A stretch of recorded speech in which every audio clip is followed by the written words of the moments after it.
है। तो किसान भाइयों, आज आपकी कमाई का एक बहुत बड़ा हिस्सा महंगी खादों, बीज और पेस्टिसाइड्स में जा रहा है, और यह साल दर साल बढ़ता बढ़ता ही जा रहा है। लेकिन आपके उत्पाद की कीमत उतनी की उतनी ही है, उसमें किसी तरह का आप ग्रोथ या बढ़ोतरी नहीं देख पा रहे हैं। ऐसा लगता है कि आप अपने लिए नहीं, इन कंपनियों के लिए काम कर रहे हैं। तो आज हम इस बारे में बृहद रूप से चर्चा करेंगे। नमस्ते, स्वागत है आपका आज इस पॉडकास्ट में। मैं राजन कौशिक, आपका होस्ट। और इन समस्याओं का समाधान नेचुरल फार्मिंग के थ्रू आज हम इस वीडियो में पाने की कोशिश करेंगे। आज हमारे साथ प्रख्यात विद्वान, कृषि विज्ञानी और प्राकृतिक खेती के विशेषज्ञ श्री विनोद कुमार सजान सर हैं। और अगर आप इस क्षेत्र से जुड़े हुए हैं और प्राकृतिक खेती में थोड़ा सा भी इंटरेस्ट है या फिर आप उसको करते हैं, तो सर का नाम आपने जरूर सुना होगा। और तो इस सर के थ्रू लगभग 5 लाख किसान जुड़े हुए हैं, जो कि सर की नेचुरल फार्मिंग की विधि से लाभान्वित हो रहे हैं। तो सर, आप थोड़ा सा एक छोटा सा इंट्रोडक्शन अपना दे दें सर, उसके बाद आगे चलते हैं। सभी किसान भाइयों को, ये चैनल देखने वाले सज्जनों को मैं नमस्कार करते हुए अपने बारे में बता दूं कि मैं अभी इसी दिसंबर में 6 महीना पहले उप कृषि निदेशक शोध के पद से सेवानिवृत्त हुआ हूँ।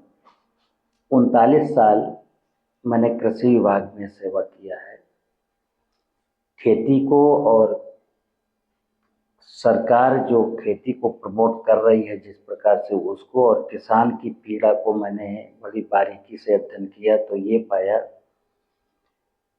कि जो इन्होंने कहा कि किसान खेती अपने लिए नहीं कर रहा है, किसान खेती किसी खास कंपनियों के लिए कर रहा है। अनजाने में करता तो अपने लिए ही है, लेकिन वो दूसरे लोग उसका लाभ उठा रहे हैं, किसान को कोई लाभ नहीं मिल रहा है। तो मैं आज सेवानिवृत्ति के बाद, ये मेरा जहाँ बैठे हैं हम लोग जी, तो ये कृषि दर्शन केंद्र के नाम से विख्यात है, ग्राम डोंगरी झांसी में है। और मेरा पूरा फोकस है कि जब तक इंसान सनातन धर्म, सनातनी व्यवस्था को नहीं समझ लेता है, तब तक उसके जीवन में जो उथल पुथल है वो बनी रहने वाली है।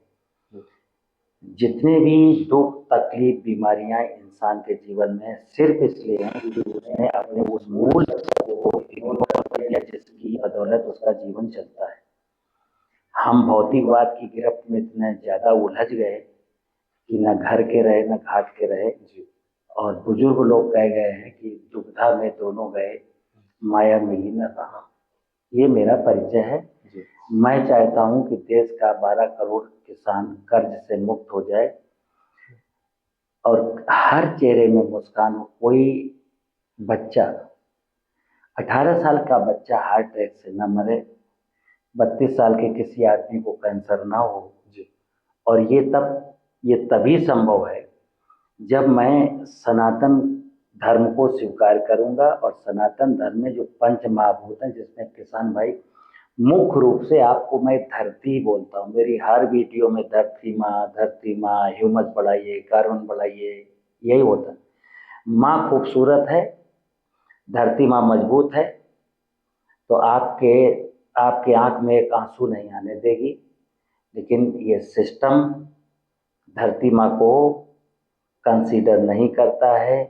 आपको अच्छे बीज, अच्छे उर्वरक, अच्छे पेस्टिसाइड, कृषि यंत्र, ड्रोन, मतलब जो इंडस्ट्री वाले बना रहे हैं ना, वो सब किसान को बेचने की कवायद चल रही है। जैसा कि उन्होंने कहा कि आप दूसरों के लिए काम करते थे, मेरा परिचय। तो जैसा आपने सुना, सर एक सेवानिवृत्त अधिकारी हैं और आज ये सेवा भाव से ये कार्य को आगे बढ़ाने की कोशिश कर रहे हैं। तो सर, सबसे बेसिक क्वेश्चन पे हम आते हैं। नेचुरल फार्मिंग की इस समय जैसे मार्केट में जाएंगे तो बहुत तरह की बातें हो रही हैं।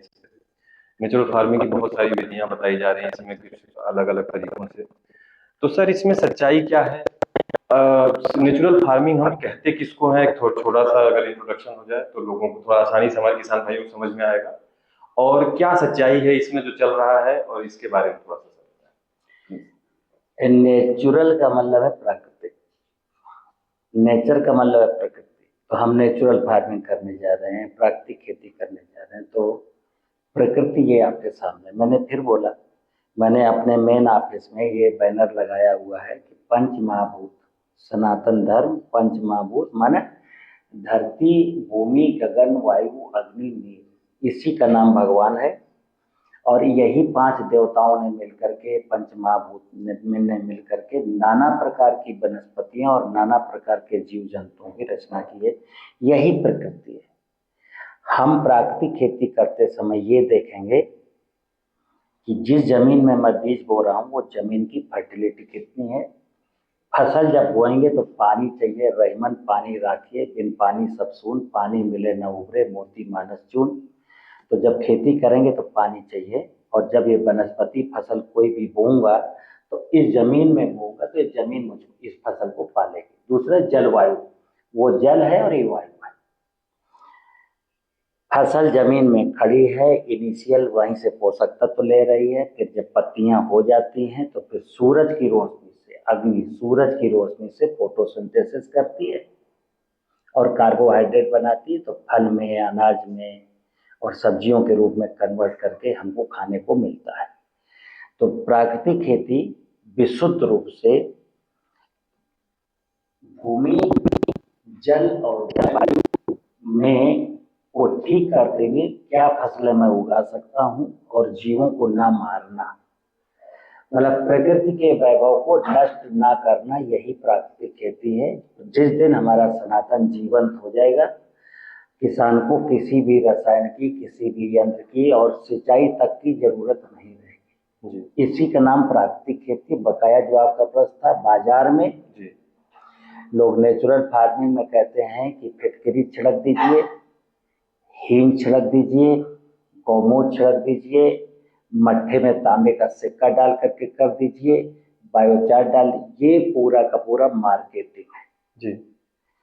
प्राकृतिक खेती में किसान को 1 रुपए का निवेश बाजार से नहीं लाना। जिस दिन किसान ये तय करेगा मुझे 1 रुपया भी बाजार नहीं ले जाना है जी।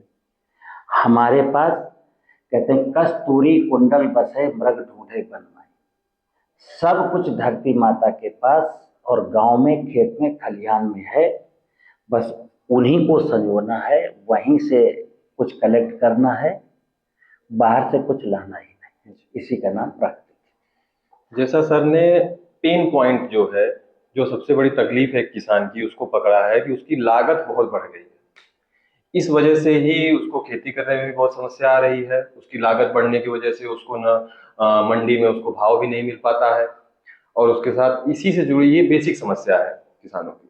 तो सर इसी से जुड़ा हुआ एक क्वेश्चन हम देखते हैं। बहुत सारे किसान सर बढ़ती फर्टिलाइजर और पेस्टिसाइड, वीडिसाइड, इनकी कीमतों के बढ़ने से बहुत परेशान हैं। तो सर इसमें प्राकृतिक खेती जो है, जैसा कि हमने बात की कि इसमें कहीं से भी कुछ लेके आना नहीं है, किसान को कहीं मार्केट जाने की जरूरत नहीं है। तो इसमें प्राकृतिक खेती सर, अगर हम शुरू से बात करें, किस तरह से उनकी मदद कर सकती है? किस तरह से प्राकृतिक खेती के थ्रू वो जो कन्वेंशनल फार्मिंग जो वो कर रहे हैं उससे वो धीरे धीरे करके बाहर आ सकते हैं? तो इसका क्या तरीका होगा सर? देखो, हम कैसे फर्टिलाइजर से बचें, कैसे पेस्टिसाइड से बचें, ताकि मेरी फसलों की उत्पादन लागत कम हो और मुझे खेती फायदे का व्यवसाय लगे।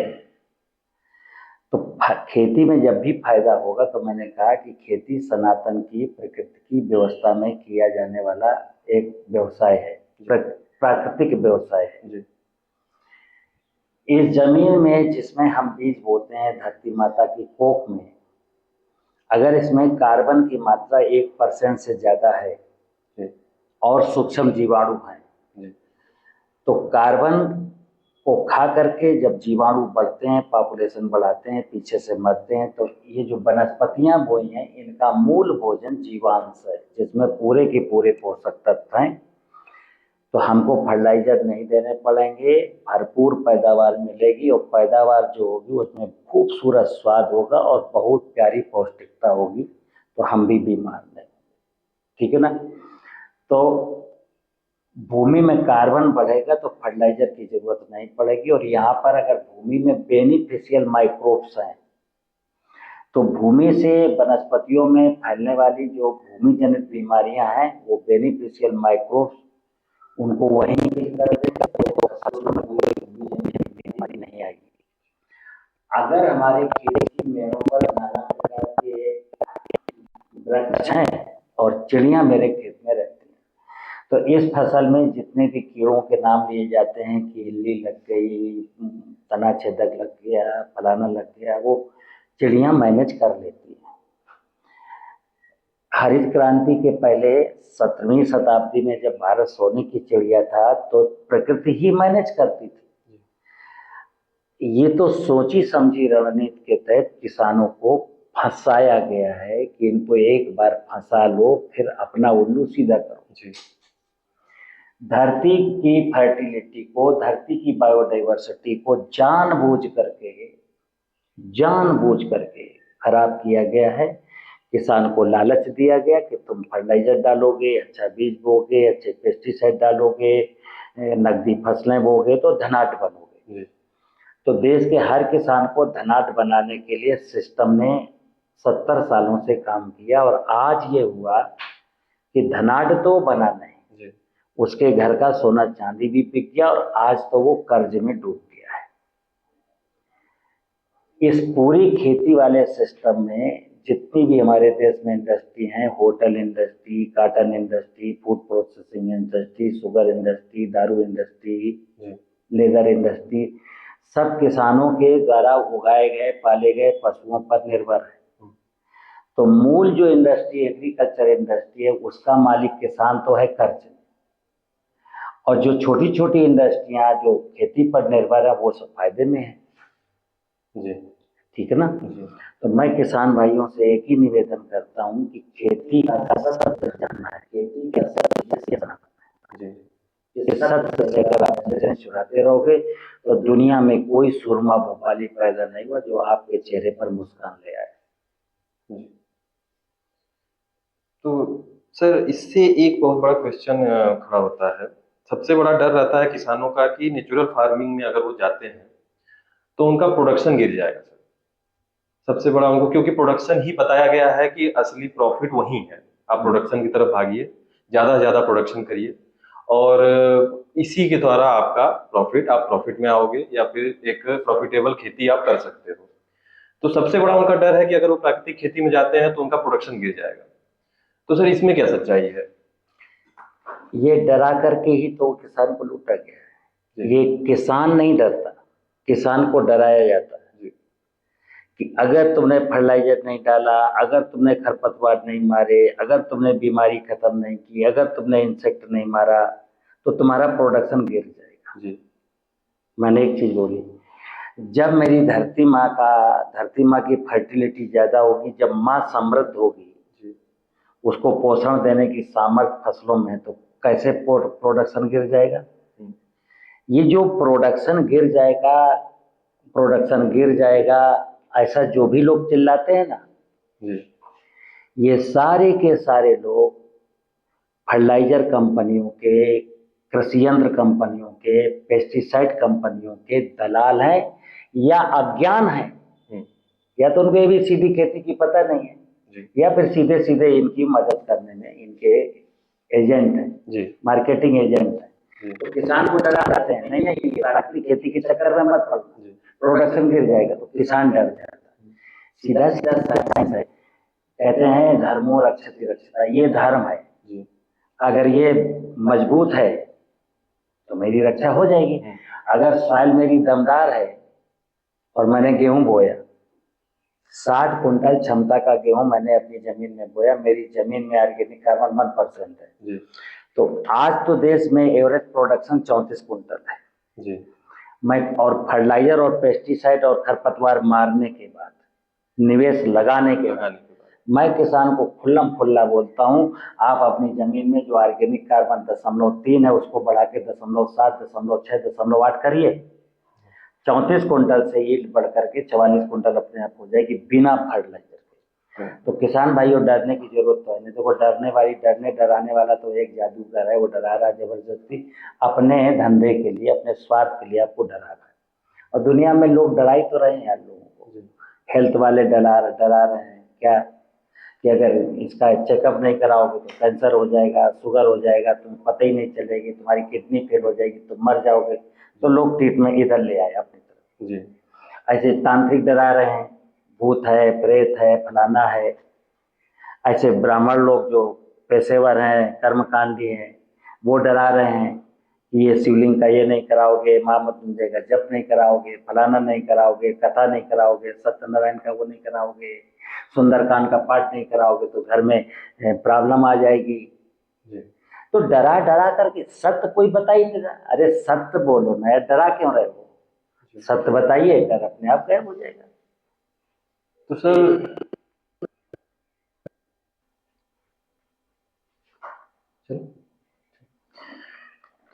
सर जैसे कि हमने अभी डिस्कस किया कि बहुत ज़्यादा लागत लग रही है, और अगर किसान एक तरह से उस लागत को कम कर ले तो उसका प्रॉफिट अपने आप बिल्कुल बढ़ जाएगा।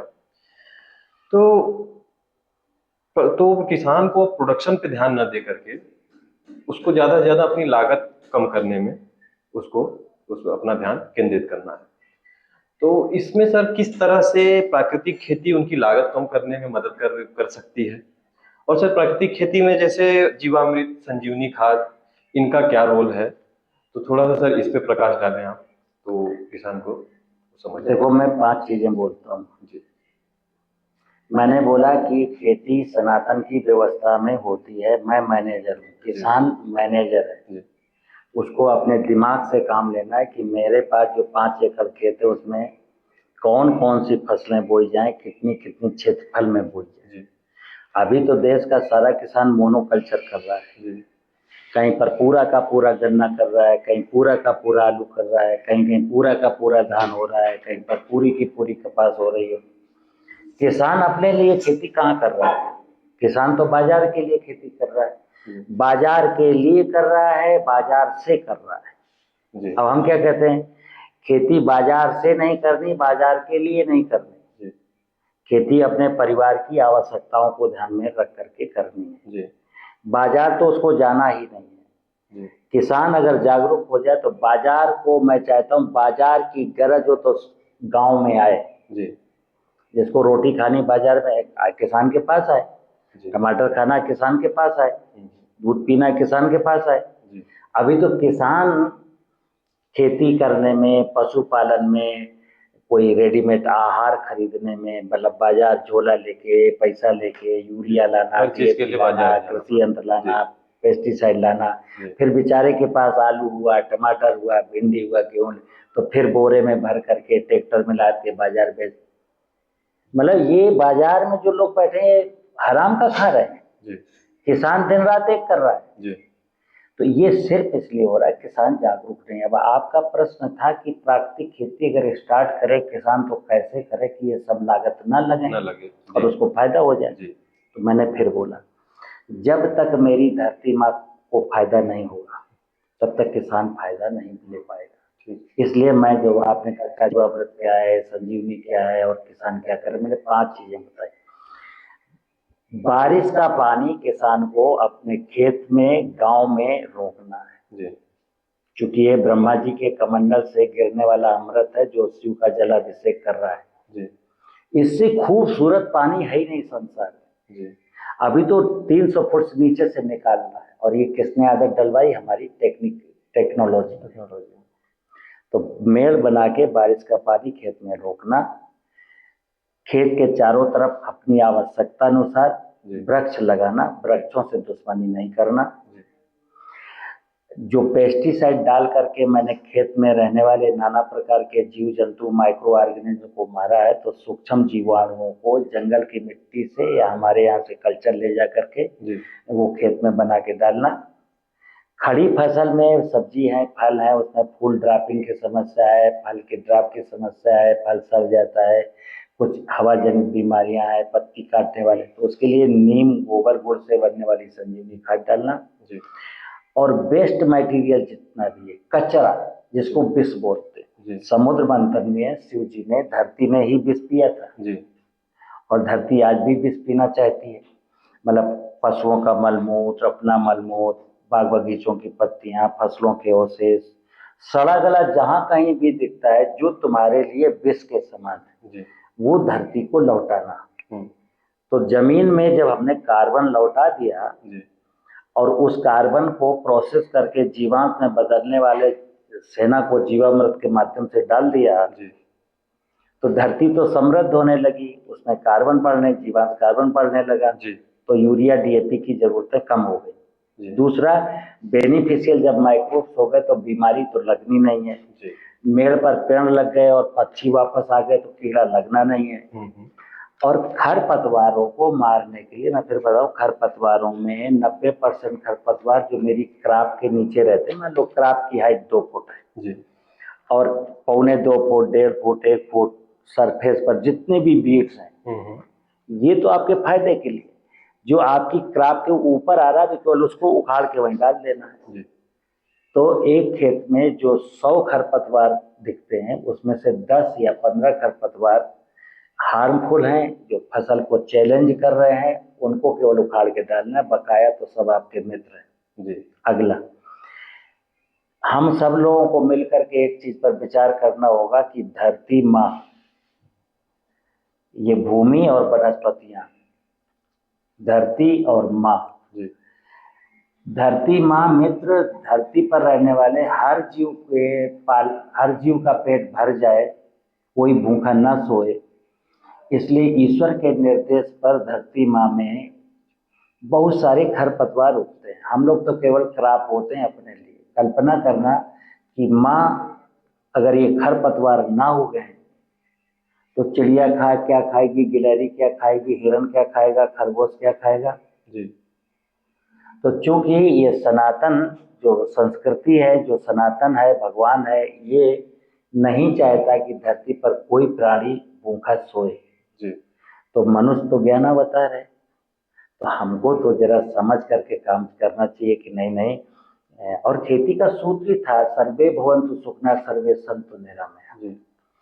मैं ईश्वर से, भगवान से प्रार्थना करता हूँ, हे ईश्वर, धरती पर रहने वाला प्रत्येक जीव सुखी रहे और निरोगी रहे। इस भावना के साथ जब मैं खेती करूंगा तो सनातन की प्रक्रिया मेरा सपोर्ट करेगी।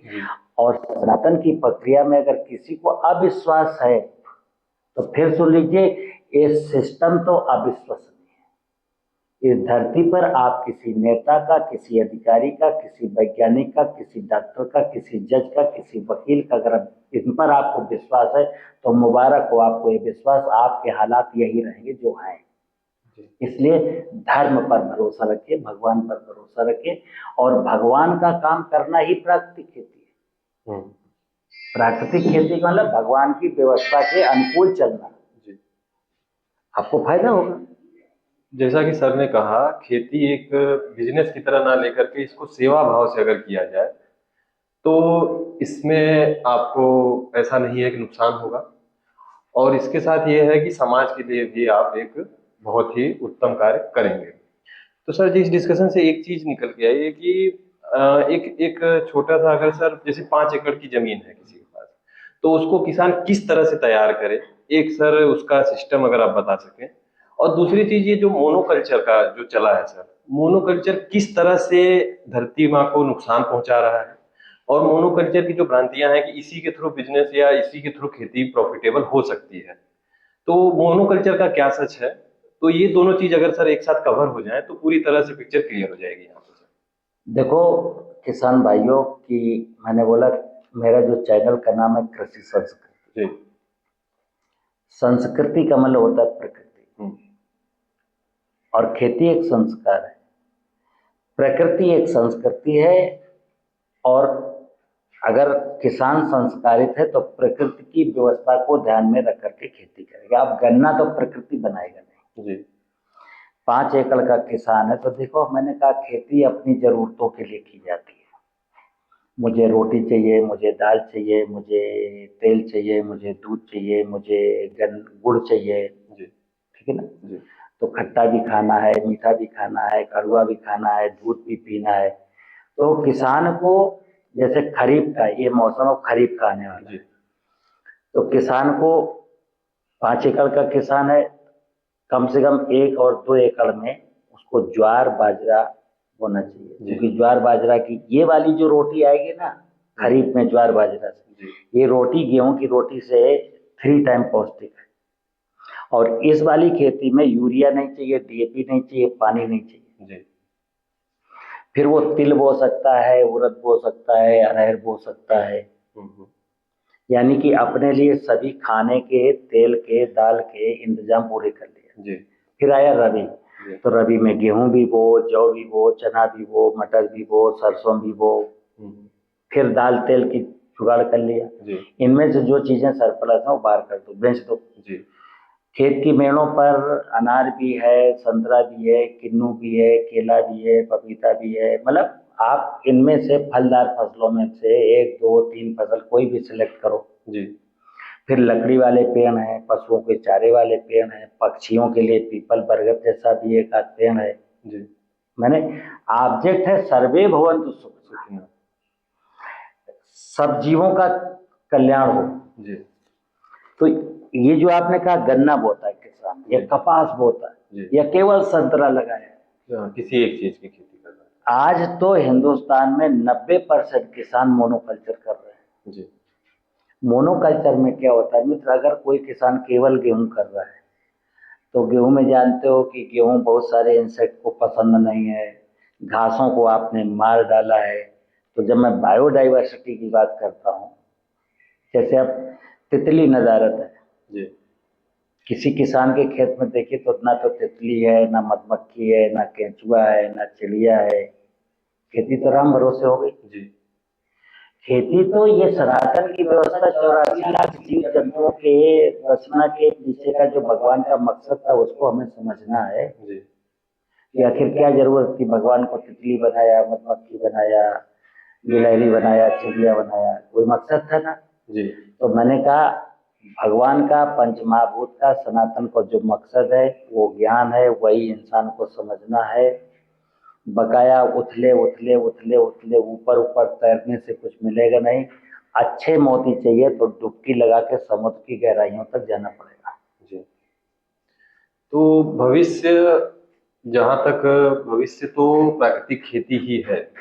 अगर हम आज इस तरफ नहीं आगे नहीं बढ़ते हैं तो बाद में हमें मजबूरी में बढ़ना ही पड़ेगा, क्योंकि आप आज के डेट में स्थिति देख ही रहे हैं हर जगह एक्सट्रीम।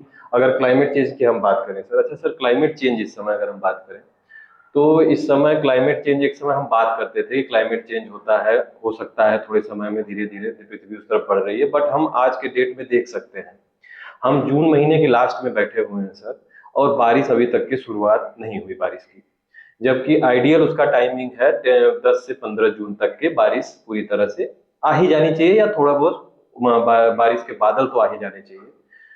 और तो इसमें सर जैसे क्लाइमेट चेंज आज एक सच्चाई हो चुकी है, एक ये ट्रांजिशन फेज से हम गुजर रहे हैं, हम हर चीज को देख रहे हैं कैसे धरती का तापमान बदल रहा है, ग्लोबल वार्मिंग एक सच्चाई हो चुकी है आज के डेट में।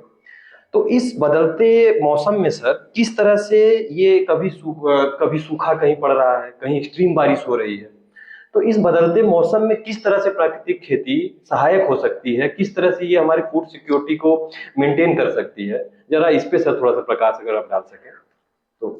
एक प्रश्न है कि जिस जो अनुत्तरित है कि किसी से पूछो ये धरती पर पहले अंडा आया कि पहले मुर्गी। जी आज क्लाइमेट चेंज हुआ है तो एक चैलेंज है कि इस बदलते हुए क्लाइमेट में मैं कैसे खेती करूं। जी हमारी बेवकूफ़ी भरे खेती के जो तौर तरीके थे उनकी वजह से क्लाइमेट चेंज हुआ है। देखिए आप, हमारी आधुनिक कृषि प्रणाली और आधुनिक जीवन शैली का परिणाम है क्लाइमेट चेंज, ग्लोबल वार्मिंग। ये जो मेरे सामने एक नक्शा है, छोटा सा नक्शा, इसमें ज्ञान, विज्ञान, इतिहास, भूगोल, खुशियां सब कुछ इसी में समाये। जी अब जल वायु परिवर्तन, जल का मतलब है नीर, सरफेस वाटर कहाँ है? जल वायु, सरफेस वाटर है नहीं, सॉइल की वाटर होल्डिंग कैपेसिटी है नहीं, जमीन के नीचे 30 फुट पर जो है वाटर लेवल है नहीं, वाटर लेवल चला गया 300 फीट, किसी गांव में जलाशय है नहीं, सॉइल की वाटर होल्डिंग कैपेसिटी है नहीं, तो ये जल हो गया। वायु का रिलेशन है जंगलों से, वनस्पतियों से, जंगल है नहीं।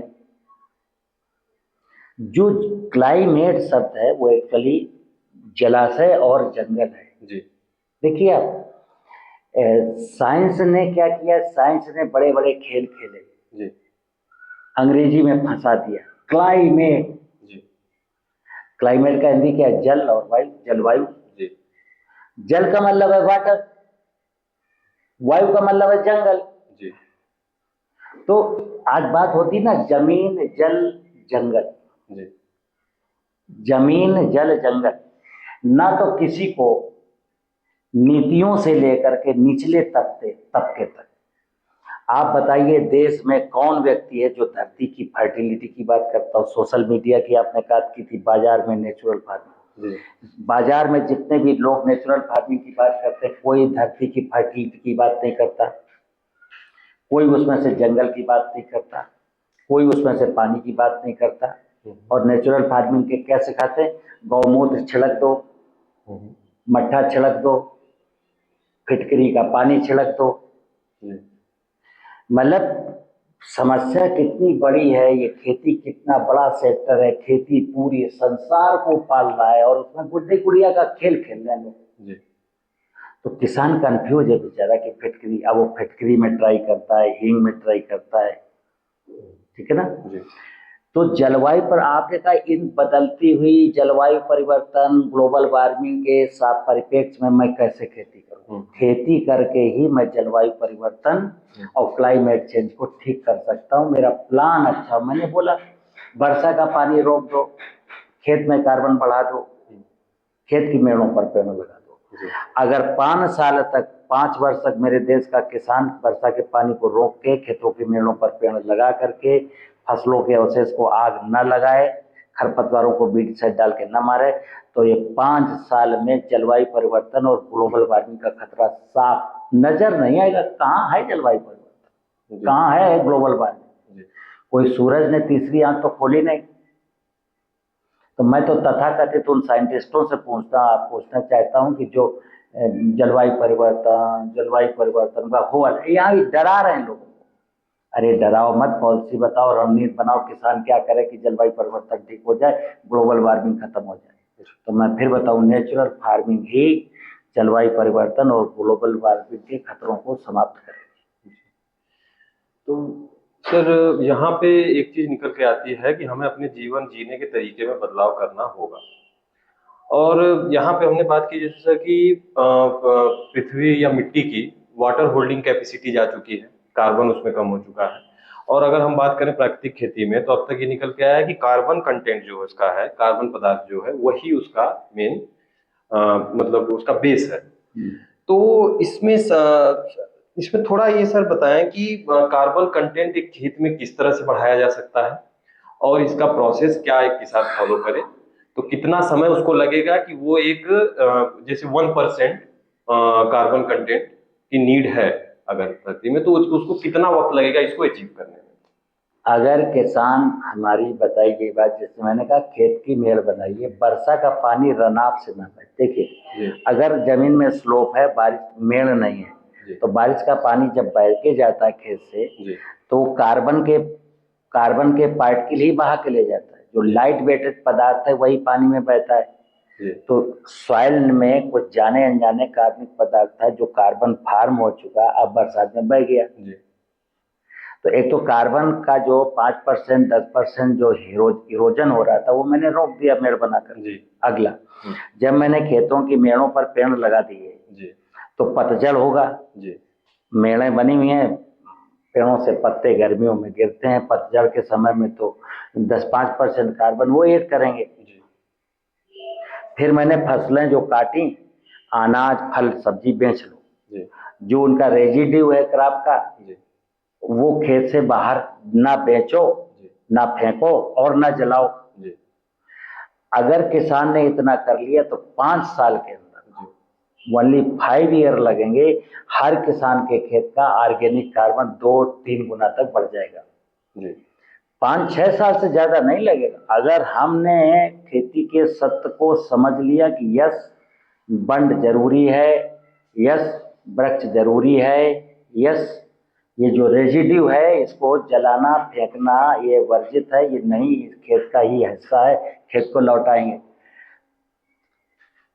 तो 4-5-6 साल में 1% जीवांश कार्बन आ जाएगा जी। हमारी पीढ़ियां बच जाएंगी जी। मैं फिर बता दूं, यहाँ एक इशू और मैं रोज बोलता हूँ किसानों को, मित्र अगर आप नहीं जागे, अगर आप रुपए के लालच में फंसे रहे, तो मैंने कहा दुविधा में दोनों गए माया मिली नन्ना, तो ना तो आपको रुपया मिला, ये तो एग्जाम्पल है, 30 साल से आप रुपए के लालच में फंसे हो, लखपति बनूंगा, करोड़पति बनूंगा, और सोशल मीडिया में जाने कितने लोग।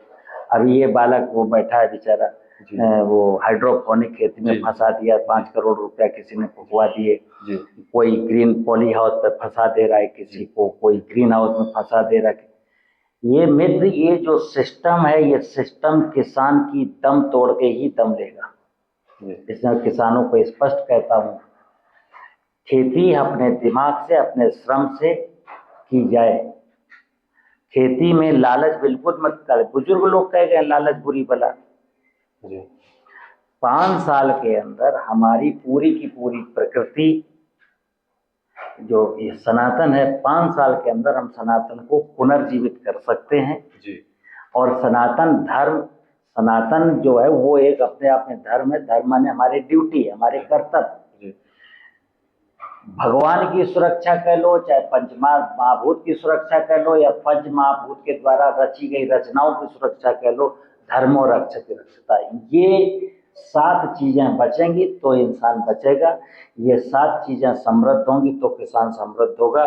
ये सब व्यवस्था अगर खुशहाल है तो मेरे जीवन में खुशहाली आएगी। अब मैं मधुमक्खी को, तितली को, चिड़िया को, केंचुए को मार करके खुशियां ढूंढ रहा हूँ, खरपतवारों को बीटीसाइड डाल के मार करके खुशियां ढूंढ रहा हूँ। इस धरती का निर्माण प्रारंभ काल में जाइए 350 करोड़ साल पहले, इस धरती की रचना में छोटी वनस्पतियों का, छोटे जीवों का ही रोल है। यहाँ तक जो खूबसूरत सस्य श्यामला धरती माँ दिखती है, धरती को बनाने में इन्हीं खरपतवारों का रोल है जिनको मैं मार रहा हूँ, उन्हीं चीजों का रोल है जिनको मैं पेस्टिसाइड। आज तो मतलब पागल हो गया यार ये विज्ञान, बिल्कुल मूर्खता, मतलब मानसिक दिवालियेपन की पराकाष्ठा पार गए लोग कि हम वही नहीं समझ रहे जो हमको पाल रहा है, हम आज उसी को जिस पत्तल में खा रहे हैं उसी में छेद कर रहे हैं, है ना। तो जो जीव जंतुओं को मार रहा है इंसेक्टिसाइड डाल के, जो वनस्पतियों को मार रहा है विडिसाइड डाल करके, वो खुशियां खोजने चला है। पागल व्यक्ति को खुशियां कहाँ मिलेंगी? खुशियां तो ज्ञान में है, ठीक है ना।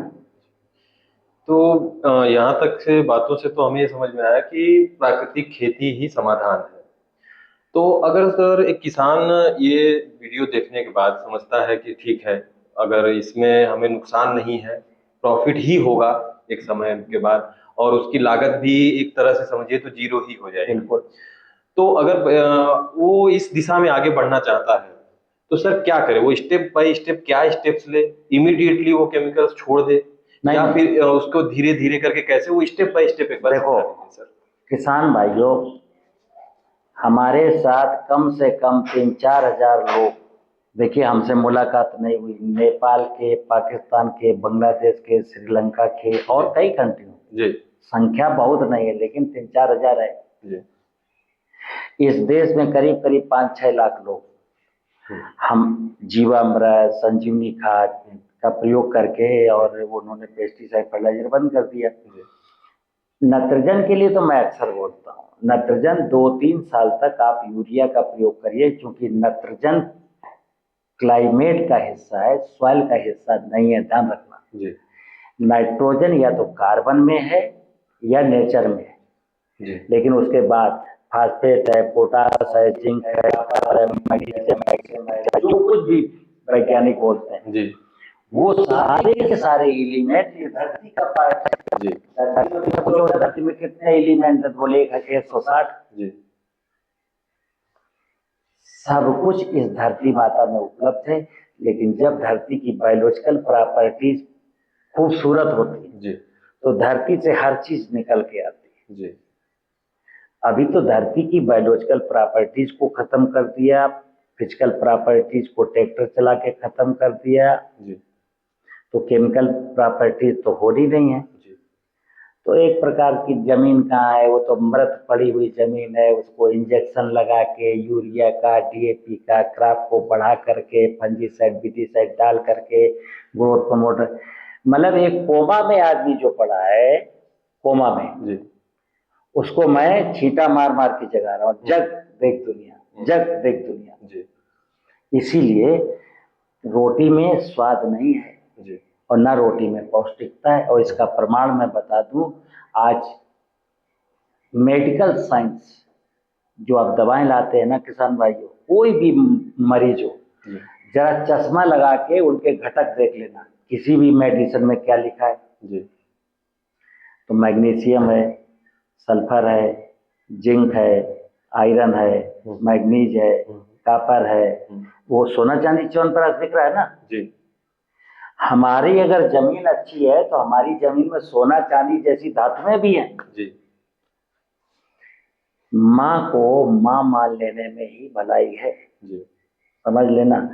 माँ को निचोड़ करके कहाँ जाएगी? ये तो वैसे हो रहा है जैसे वो सोने का अंडा देने वाली मुर्गी, बेवकूफ ने मुर्गी की गर्दन तोड़ दी और सब सोने के अंडे निकाले तो अंडा निकले ही नहीं। जी माँ तो करोड़ों सालों से मनुष्य को, जीव जंतुओं को पाल रही है और धरती पर मानवता रही सबको माँ ही पालेगी। लेकिन आज का कागज के नोट के लिए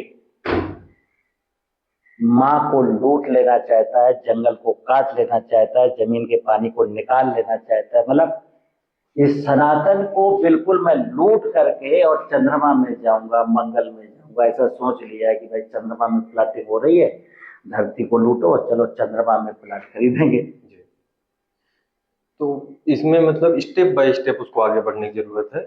इमीडिएटली वो कुछ जैसे नहीं कर, DAP देखिए किसान भाइयों आपको कुछ नहीं करना, ये कोई रॉकेट साइंस नहीं है। पहले आपको एक चीज सुनिश्चित करनी है कि धरती ही माँ है, धरती ही सबको पाल सकती है और इस धरती सबको पाले इसके लिए देखिए गगन है, वायु है, अग्नि है, नीर है, ये कहते हैं ना देवों के देव महादेव, ये भूमि जो है शिव है और चार देवता, आकाश देवता, वायु देवता, अग्नि देवता, ये सारे देवता, माता पार्वती, वनस्पतियां और भगवान भोलेनाथ, ये सभी जीव, ये धरती पर जो जीव जंतु हैं, ये सब हंस सकें, मुस्कुरा सकें, ये भूखे न सोएं, इसके लिए वनस्पतियों को, माता पार्वती को और भूमि को ये गगन, वायु, अग्नि रात दिन सपोर्ट करते हैं। इंसान को इतना तो समझ में आना चाहिए कि जिसकी सेवा में सूरज लगा है, विष्णु भगवान लगे हैं, ब्रह्मा जी लगे हैं, आकाश देवता लगा है, एक इकोसिस्टम है, सनातन का एक इकोसिस्टम है, वो इकोसिस्टम ही इस धरती को चला रहा है, जीवन को चला रहा है। लेकिन ये मूर्ख प्राणी भौतिकवाद में जो फंस गया, कागज के नोट में जो फंस गया, मतलब इसके पास तो ज्ञान नाम की चीज रही नहीं, अज्ञान की पराकाष्ठा में घुस गया। तो कुछ करना नहीं है किसान भाई, आपको जमीन को जिंदा करना है, जमीन की फर्टिलिटी को बढ़ाना है, खेत की मेड़ बनाना है, खेत की मेड़ पर पेड़ लगाने हैं और कचरा जमीन में डालना है और किसी भी जीव को मारने के लिए कभी हाथ बढ़ाने ही नहीं है। हम किसी को नहीं मारेंगे, मेरा मारने का कोई राइट भी नहीं है। और अगर आपको ये बात समझ में नहीं आई, आप जीव जंतुओं को, वनस्पतियों को मारते रहे, तो मैं फिर बता रहा हूं, अब ये प्रकृति आपको छोड़ेगी भी नहीं। तो सर ये तो मतलब हमने मिट्टी की बात करी, तो मिट्टी में अगर हम कार्बन, जीवांश कार्बन बढ़ाते हैं और तो उसके साथ उसकी वजह से बीमारियां नहीं आएंगी। बिल्कुल नहीं आएंगी। तो अगर हम बात करें सर, ये मिट्टी से अब हम उठ के अगर ये हवा में आते हैं, एयरबॉर्न डिजीज की अगर हम बात करते हैं जो हवा से होती हैं, तो उनको कैसे कंट्रोल किया जाए सर? उनके लिए क्या है? मैं अक्सर अपनी बातों में आपको जंगल ले चलता हूँ जी। मैं सन 2009 से 2014 के बीच में 72,000 किलोमीटर गाड़ी चलाई है जंगल को अध्ययन करने के लिए। जी। 5 साल 72,000 किलोमीटर में जंगल घूमा। जी। जंगल में ना तो भूमि जनित बीमारी है, ना हवा जनित बीमारी है, ना डाई बैग लगता है, ना पानी की जरूरत है, ना फर्टिलाइजर की जरूरत है। क्यों? वहाँ सनातन जिंदा। मैं बार बार कहूँ, हमें दिमाग लगाना ही नहीं है, ये सारा खेल तो सनातन का है। हमको तो अभी के आज की तारीख में जो आधुनिक जीवन शैली, आधुनिक कृषि प्रणाली में मैं सनातन को बर्बाद करने के जितने भी काम कर रहा हूँ, वो मुझे ड्राप कर देने हैं। आने वाली पीढ़ियों का भविष्य अगर उज्जवल बनाना है, देखिए मित्र, ये बड़ा दर्द भरा विषय है। आज की पीढ़ी ने कसम खाई है कि अपनी तो ऐसे तैसे, थोड़ी ऐसे या वैसे कट जाएगी। फिर अपने बच्चों से कहता है आपका क्या होगा जनाब। हम सब लोग जीते जी अपने बच्चों की कब्र खोद रहे हैं, हम कुछ नहीं कर रहे। इस वक्त का कोई भी व्यक्ति कुछ भी रचनात्मक नहीं कर रहा है। धर्म के नाम पर नौटंकी, चिकित्सा के नाम पर नौटंकी, खेती के नाम पर नौटंकी, न्याय के नाम पर नौटंकी। एग्जैक्टली हम सारे लोग मिलकर के अपने नौनिहाल बच्चों के लिए कब्र खोद रहे हैं, क्योंकि मुझे मालूम है मेरा बच्चा अपने लिए कब्र भी नहीं खोद पाएगा, फावड़ा चला नहीं पाएगा। तो चलो उसके मरने का इंतजाम हम ही लोग करके चलते हैं। नकली दूध, सिंथेटिक दूध दुनिया पिला रही है अपने बच्चों को। जिस सब्जियों में 50,000 का पेस्टिसाइड डाला गया वो आराम से खिला रही है। आदमी को मैंने बोला कि उसको कागज का नोट मिल जाए, कैंसर हो जाए, बच्चे मर जाएं, कोई परवाह नहीं। इतना पागल इंसान है कि उसको कागज का नोट मिल जाए, ना बीवी मर जाए, बच्चा मर जाए, भाई मर जाए, मैं खुद मर जाऊं, इस और दुनिया आगे बढ़ रही है। सर हम फिर से उसी क्वेश्चन पे आते हैं, जैसे कि सर एयरबॉर्न डिजीज को कंट्रोल करने के लिए करे क्या किसान? मतलब उसमें क्या करे? संजीवनी खाद। जी देखिए, मैंने बोला कि जीवामृत के माध्यम से सॉइल में जो कार्बन है वो प्रोसेस होगा, जीवांश बनेगा। कुछ प्लांट, कुछ बेसिक मटेरियल सॉइल में है, तो phosphate, potash, zinc, sulphur, copper, किसी चीज की जरूरत नहीं।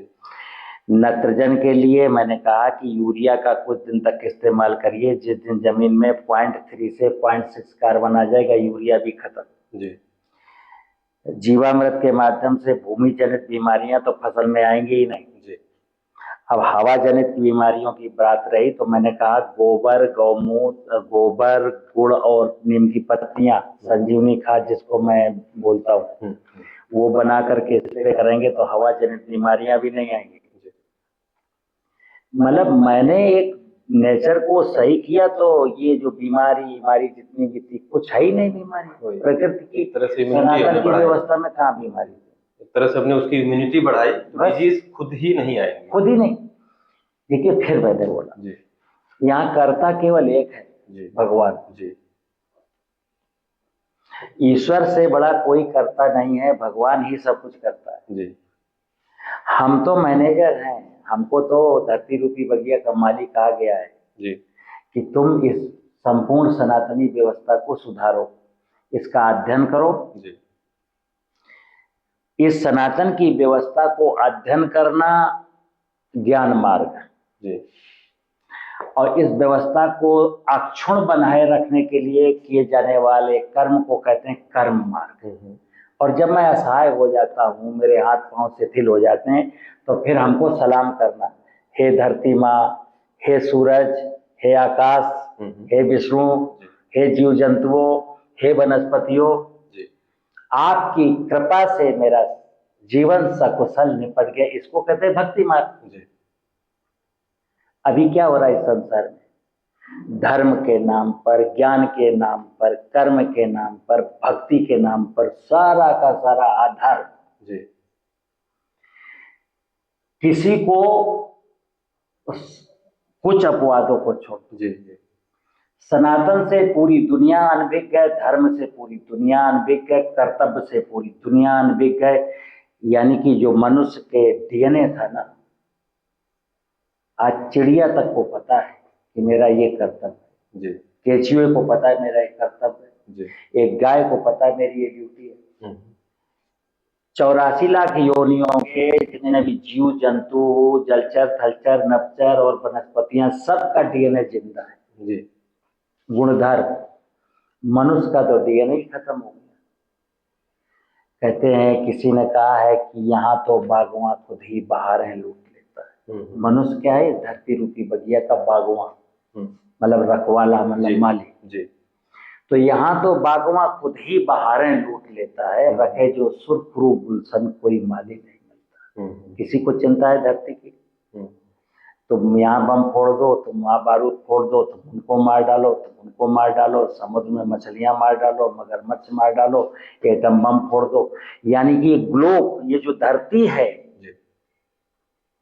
ये धरती माँ, किसी भी राष्ट्राध्यक्ष को चिंता है माँ की?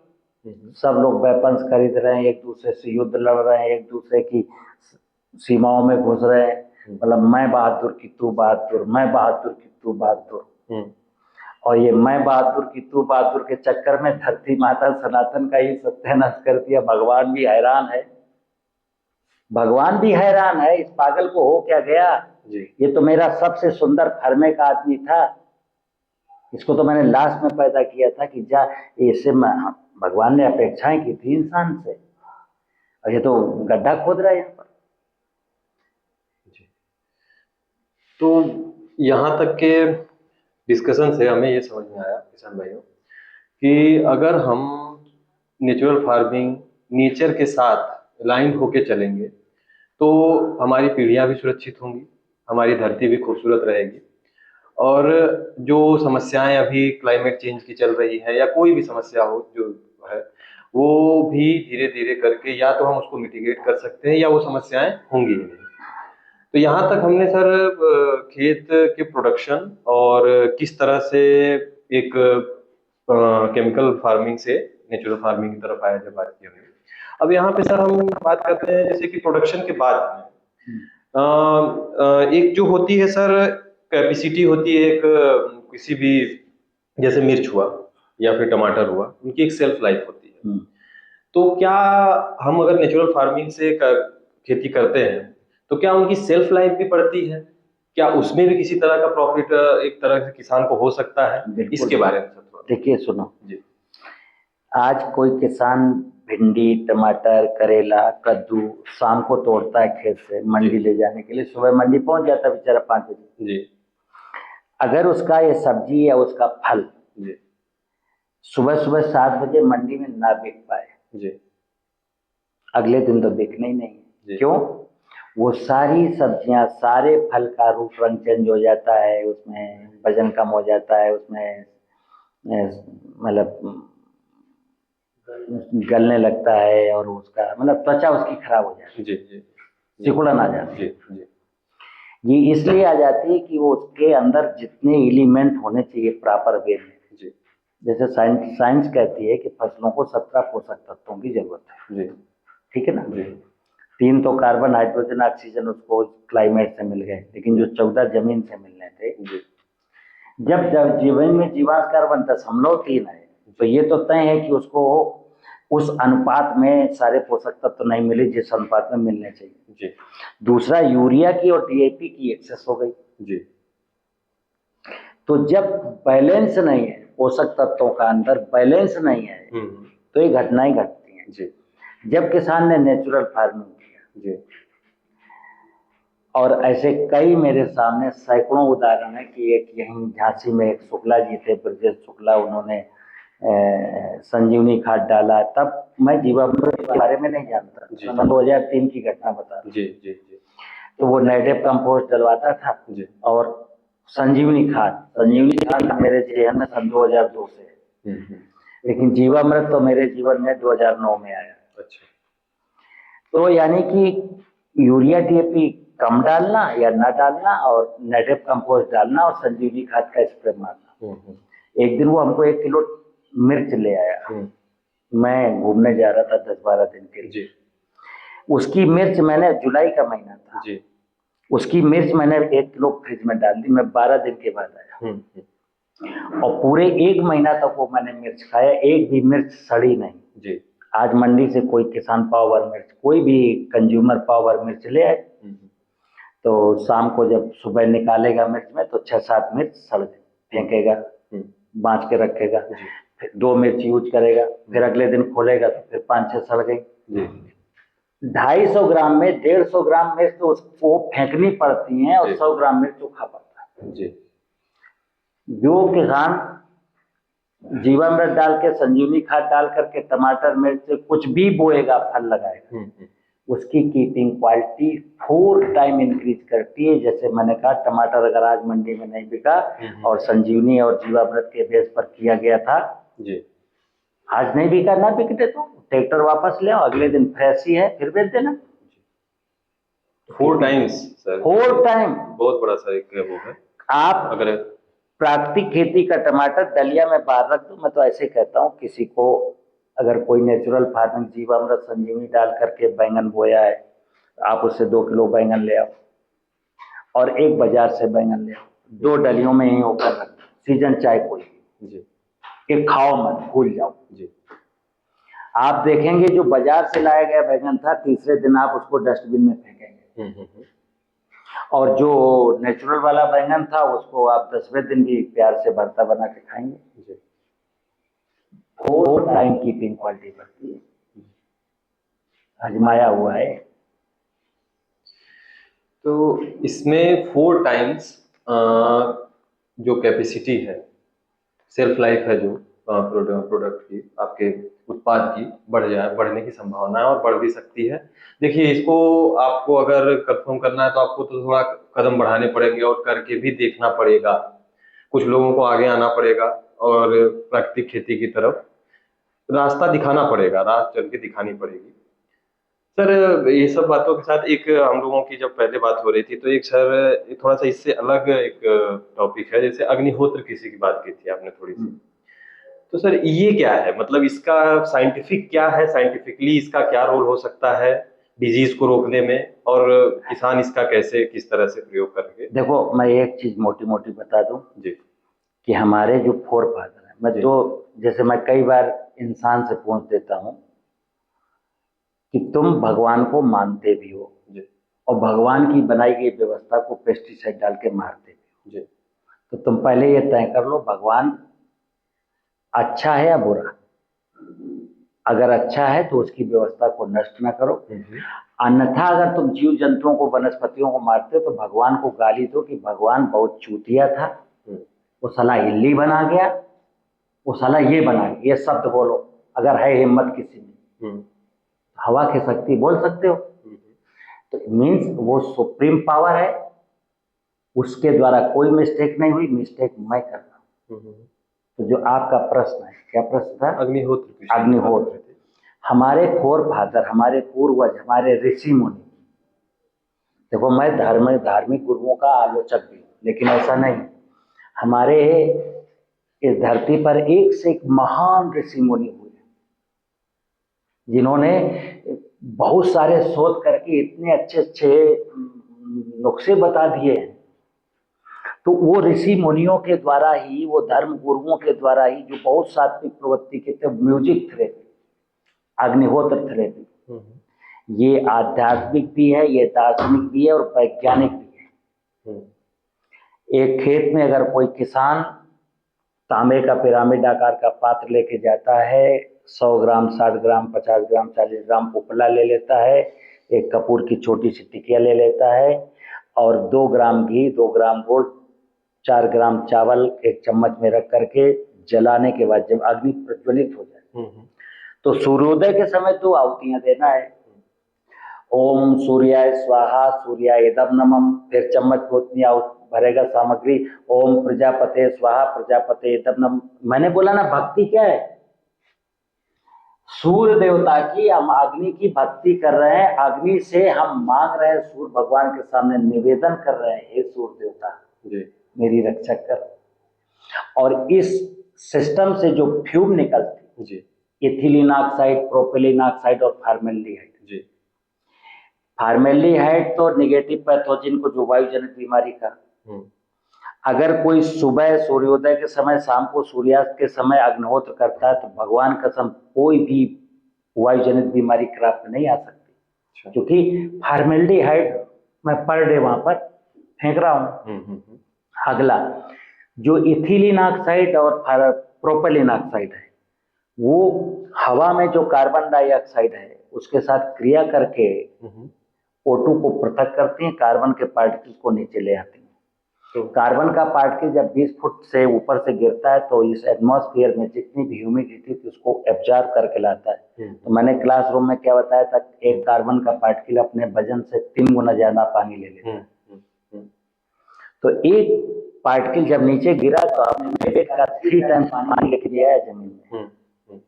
तो अग्निहोत्र जब करेंगे तो सूखा पड़ जाएगा ना मित्र। जब आपको सूखा ऐसा लग रहा है कि इस साल ऐसा सूखा है कि फसल नहीं बचेगी, अग्निहोत्र करने वाले किसान की फसल बच जाएगी, करके देखिए आप। तो ये आध्यात्मिक भी है, ये दार्शनिक भी है, ये वैज्ञानिक पहलू भी है। तो सर ने अग्निहोत्र कृषि या अग्निहोत्र प्रक्रिया की वैज्ञानिक पहलू भी आपको बताया।